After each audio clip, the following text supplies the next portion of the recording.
Mula sa Head News Center ng pinakamaraming himpilan at #1 na radio network ng bayan, RMN. Ito ang numero 1. RMN News Nationwide. RMN News Nationwide. Kasama ang KBP Golden Dove Best Newscaster, Weng de la Peña, at ang maasahang broadcaster, Buddy Oberas. RMN News Nationwide. RMN News Nationwide. Headlines. Ngayong umaga sa RMN News Nationwide. Pulis na patay sa ambush sa Alyakapan, Cagayan, umakyat na sa 8. Ang naidagdag po dito ay si PO2 Ronald Castulo na na-pronounce pang dead on arrival sa Cagayan Valley Medical Center. 354 na mga private universities and colleges nagtaas na matrikula. Tampok ang ating pamamaalam ng buong Radyo Mo Nationwide sa ating minamahal na public servant na si Attorney Aga. Pagtang negosyo mga kasama, ang Pilipinas pinayuhan po ng World Bank para lalo pang mapatatag ang ekonomiya. At abroad, alok ng Pyongyang na joint event para sa anibersaryo ng South-North Declaration tinanggihan ng Seoul. RMN News Nationwide. Ikaw ba ay tutungo ng Cagayan de Oro? For the best hotel accommodation, stay at the VIP Hotel because you are a VIP. Ang pinakamalaking mga balita, abot sa bawat Pilipino, saan man sa bansa. RMN News Nationwide. Buenos dias, Pilipinas.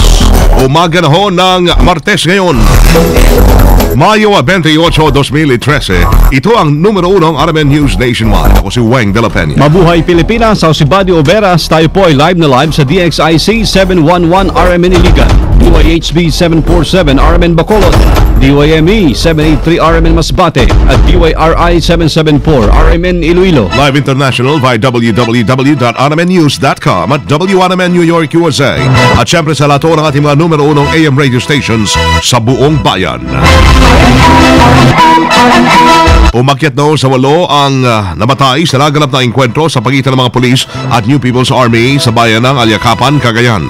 Sa interview ng RMN kay Police Inspector Cesar Orlanes, tagapagsalita ng Cagayan Police Provincial Office, dead on arrival si PO2 Ronald Castulo, miyembro ng Special Action Force ng PNP Region 2 habang inililipat sa Cagayan Valley Medical Center sa lungsod ng Tuguegarao. Dead on the spot naman si PO3 Vladimir Tabajero, PO2 Dexter Cubilla, PO1 Eric Brioso, PO2 Engelbert Mateo, PO2 Elmar Rodney Piñated, at PO1 Jerome Sanchez at PO2 Jonel Bowat. Sa ngayon po, base po dito sa report na natanggap natin, ay 8 po yung namatay. Una po kasi dito, yung 7 ay namatay on the spot, and yung isa po na wounded na itinakbo po sa isang pagamutan, sa kasamaang palad ay pumanaw din. Ang naidagdag po dito ay si PO2 Ronald Castulo na na-pronounce pang dead on arrival sa Cagayan Valley Medical Center. Bukod sa mga nasawi, sugatan din sa insidente ang 7 pulis. Sinabi ni Olanes na papunta ang mga sundalo, mga pulis sa Barangay Sentro, Alyakapan para sumailalim sa electrocardiogram o ECG test sa Municipal Police Station para sa nalalapit nilang semi-annual physical fitness test. Nang mangyari ang insidente, sumabugan niya ang isa sa 2 itinanim na landmine ng NPA matapos itong magulungan ng kanilang sinasakyang military truck. Pagdating po nila sa boundary po ng Kataratan and Anili, sila po ay na-landmine. Okay. Ngayon po, pagkatapos pong sumabog ang landmine, sila po ay pinaputukan. At pito nga o dito ay nasawi at yung mga iba ay sugatan. Ngunit nagawa pa rin po nilang lumaban sa mga nag-stage ng ambush. Si Police Inspector Cesar Orlanes, tagapagsalita ng Cagayan Police Provincial Office sa interview ng RMN. Samantala, tumulak na sa probinsya ng Sulu ang probe team ng Armed Forces of the Philippines upang imbestigahan naman ang nangyaring sagupaan noong Sabado sa pagitan po ng miyembro ng Philippine Marines at mga miyembro ng ABUSEP group na ikinasawi ng 7 sundalo. Ayon kay Philippine Navy Flag Officer in Command Vice Admiral Jose Luis Alano, layunin ng investigasyon ay upang tingnan na eksaktong rason sa likod ng madugong engkwentro Resultaan niya ng investigasyon ay isang magiging gabay ng Armed Forces sa pag-improve ng kanilang doctrines, partikular sa paglulunsad ng military operations. Tiniyak naman ni Chief of Staff General Emmanuel Bautista na nanatili pong mataas ang moral ng mga kasundaluhan at ang pagkamatay ng 7 sundalo ay hindi raw makakaapekto sa sinumpaang trabahong protektahan ng sambayanan at soberenya ng Estado at ang teritoryo ng Pilipinas. 6 na araw bago ang pasukan, aabot sa 354 na mga pribadong universidad at kolehiyo sa bansa ang nagpatupad ng pagtataas ng kanilang matrikula. Ito ay matapos aprubahan ng Commission on Higher Education ang kanilang inihaing petisyon. Ayon kay CHED Chairman Patricia Licuanan, aabot sa 8.5% ang itataaso sa per unit na mga subject na mga estudyante sa kolehiyo at universidad para sa school year 2013-2014. Ito na anya ang pinakamababang pagtaas, 10 taon na ang nakalilipas. Samantala, aabot naman sa 93 ng mga pribadong paaralan sa elementary at high school ang nagpatupad ng tuition fee hike. Nabatid na mula sa 1,068 na private elementary at high schools na nag-apply para sa tuition fee increase ngayong taon. 903 ang naaprubahan, 92 ang hindi pinayagang magtaas at 70 naman ng mga paaralan ang nakapending ang kanilang approval. Aabot naman na sa 5 hanggang 10% ang pinayagang pagtaas sa matrikula ng mga estudyante.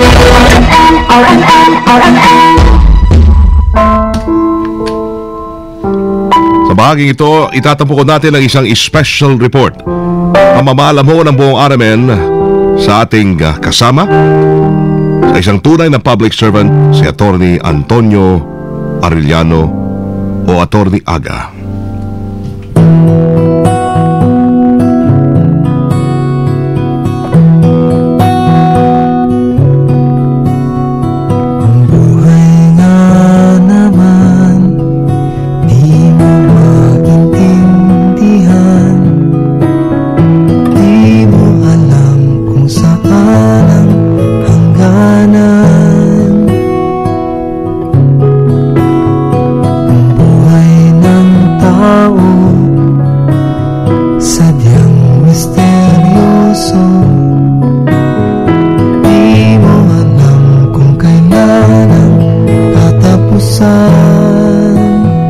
Taong 1997 nang unang marinig ang kanyang tinig. Ito ang inyong abogado, Attorney Aga, na bumabati sa inyo ng isang bagong taon na punong-puno ng pag-asa. Basta't sama-sama po ang pamilya, walang hirap na hindi kakayanin at sana po, sama-sama pa rin tayo sa programang Ito ang Batas. Dito lang po, DCXL RMN Manila, ang paborito nating stasyon. Unang masubukan ang kanyang galing sa public service. Yes sir, magandang gabi sa'yo. Maganda gabi po.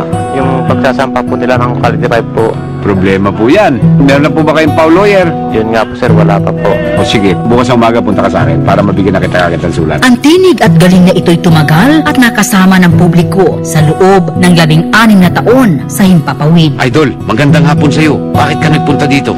Kasi pinagulog po kami sa lupa na hindi naman natuloy. Bakit naman po ba kayo pumirma at po nagbigay?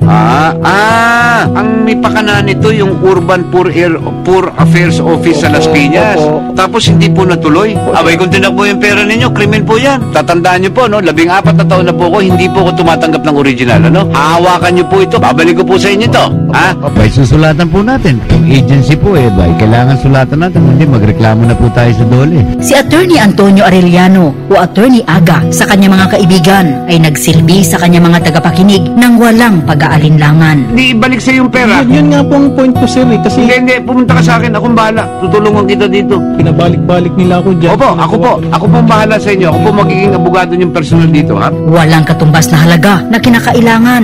Hihingi po sana po ako ng tulong sa inyo. Opo, 4 na notaryo. Opo. Wala po kayo pang ano. Pang bayad po doon. Pag sa notaryo, ako na lang magbabayad. Pumunta kayo sa akin, walang problema. Po? Ako na magbabayad. Ha? Ako na po Opo. magbabayad. Pumunta po kayo dito sa akin, ha? Buong pagmamahal kanyang inialay sa kanyang mga dapat paglingkuran. I love public service. I love helping people. Kalahati ng kanyang buhay, kanyang inialay sa serbisyo publiko lamang. Rainier, parang natataranta ka, Chong, ha? Ninervous Huwag kang ninervisin. Yes, sir. Ano po ba ang problema natin to? Cheque. Cheque po sir. Okay? Tumalbog daw yung cheque. Ano pong rason? Dait daw po. Daif. Opo. For the benefit of the listeners, ang daif po yung drone against insufficient funds. In other words, kulang ang pondo. Yes, sir. Okay. Sulatan po natin ng PDIC. Ha? Yes, sir. Okay? Sige po. Mga kasama, ang tinig na ating nakasama sa mahabang panahon ay nagpaalam na po ngayon. Malungkot na balita mga kasama, pumanong na po ang ating kasamahan, CXL 558, Mr. Public Service, Atty. Aga Arellano. Sa kanyang pagpanaw, bit-bit niya ang kasiyahan na ang panahong kanyang inilaan ay naging makabuluhan. Hindi daw included sa sa kontrata yung holiday. Hindi po, tandaan niyo po, maski na po hindi included sa kontrata doon sa kumpanya, doon sa kliyente nila, kasama pa rin po kayo sa labor code provision. Iniwan man niya ang himpapawid, kailanman ay hindi mawawala ang kanyang alaalang itinatak sa puso ng kanyang tagapakinig. I love you. I love you those giving the rule. Ang pagmamahal ay nasa paglilingkod bayan na ang serbisyo dapat nasa puso. Ang sarap ng feeling na public servant ako at na nakakatulong ako. Salamat sa 16 na taong saya. Anak ng tinapa. Salamat sa mahabang panahong pagsasama. Ang aming pagsaludo at pagkilala sa iyo, Attorney Aga. Maraming salamat at paalam. Attorney Aga po, at your service wherever you are. Ngunit ika'y makaalala sa mga kwento mong madrama at hindi malilimutan ang iyong mga I love you. at ika'y pag-uusapan I love helping. at pagtatawanan, ngunit mamumulila sa iyong paglisan.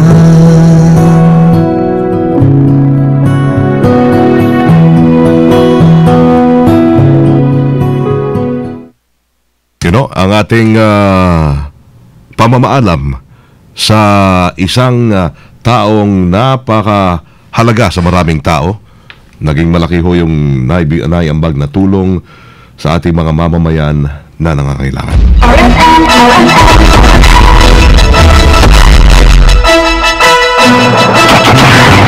Sa iba pang mga balita natin ngayong umaga, libo-libong mga OFWs ang inaasahang makakalipad na patungong Taiwan. Sama natin sa balitang yan live, si Joy Sadra. RMN Report! Kumpiyansa ang Manila Economic and Cultural Office na mabibigyan na rin ng visa ang 6,000 OFWs patungong Taiwan. Kasunod ito ng pag-alis kahapon ng ilang Filipino workers patungong Taiwan matapos na mabigyan ng visa ng Taiwan Economic and Cultural Office noong May 15, 6 na araw matapos mapatay ng Philippine Coast Guard ang isang Taiwan fisherman. Ayon sa MECO, nakapagbayad na ng placement fee ang karamihan sa 6,000 OFWs at ilan din nila sa mga ito ay nangutang para lamang maipambayad sa kanilang placement fee. Kasama mo sa DFA, Joyce Adra, Tatak RMN. Radyo mo, Nationwide! Ang gobyerno hindi po mapipikon sa pambubuli ng China. Kasama natin sa balita live, Deo de Guzman. RMN Report! Tiniyak ng Palasyo ng Malacanang na hindi sila gagawa ng anumang galaw na magpapalala sa sitwasyon sa pagitan ng Pilipinas at China. Ito ang sinabi ng Palasyo sa kabila ng pamamalagi ng ilang Chinese vessels sa Baho de Masinloc at sa Ayungin Shoal. Ayon kay Deputy Presidential Spokesperson Abigail Valte, patuloy nilang igigiit na ang mga nasabing lugar ay nasa loob ng teritoryo ng bansa pero hindi anya magpapabuyo ang gobyerno sa provocative actions o pangbubuli ng China sa Pilipinas. Sinasadyaan niya ng gobyerno na hindi mag-react sa mga ginagawa ng China sa mga nasabing lugar upang hindi na lumala pa ang sitwasyon sa pagitan ng dalawang bansa. Kasama mo sa Palasyo ng Malacanang para sa DZXL 558, Deo de Guzman, Tatak RMN. Mga kasama, pinayuhan po ngayon ng World Bank ang Pilipinas na lumikha ng mga unique opportunity sa bansa. Ayon sa Washington-based lender, kinakailangan na magkaroon ng economic reform ang bansa upang maging matatag na ekonomiya pa rin.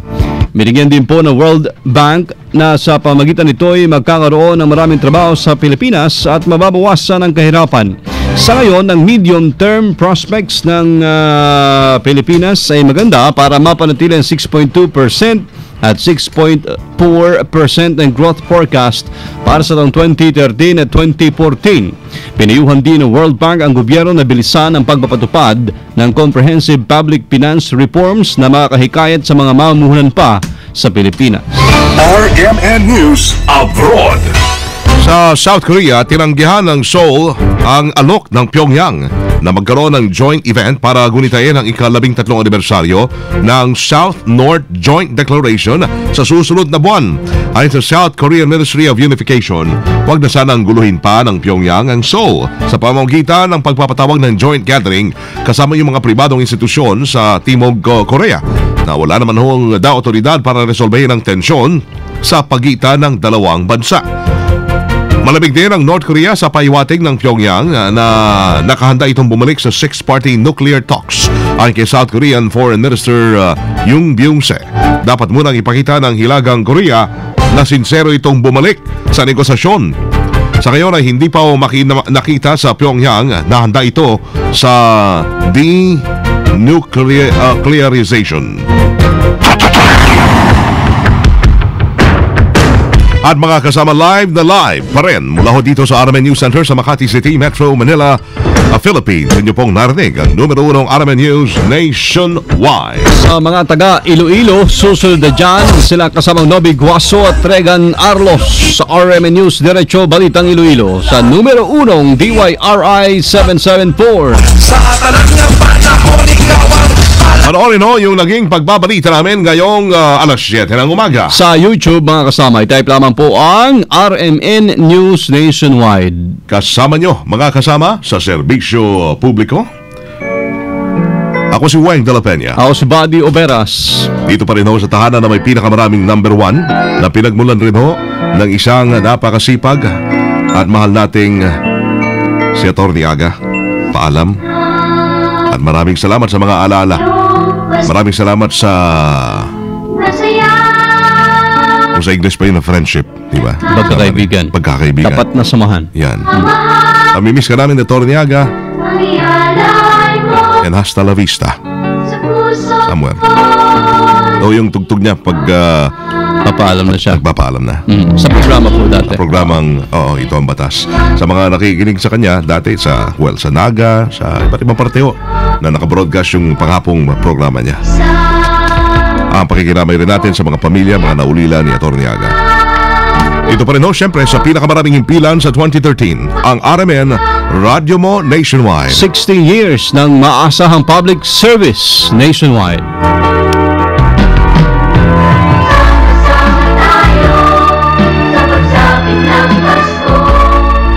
Live via satellite. RMN News Nationwide. Buong bansang pagsasarang boses ng balita. RMN News Nationwide. Oras natin, tatak alas 7:18 ng umaga. Tatak RMN. Wastong nutrisyon, alamin, gawin at palaganapin. Limitahan ang maaalat, matataba at matatamis na pagkain para iwas sa sobrang kolesterol sa dugo, iwas sa sakit sa puso, iwasan ang sobrang asin at pagkaing maraming sodium para iwas sa hypertension. Isang masustansyang mensahe mula sa National Nutrition Council ng Department of Health. Hilig ng Pilipino ang kape, pero hindi lahat ng kape may laman ang sinasabi. Hanapin ang kapeng may kalidad na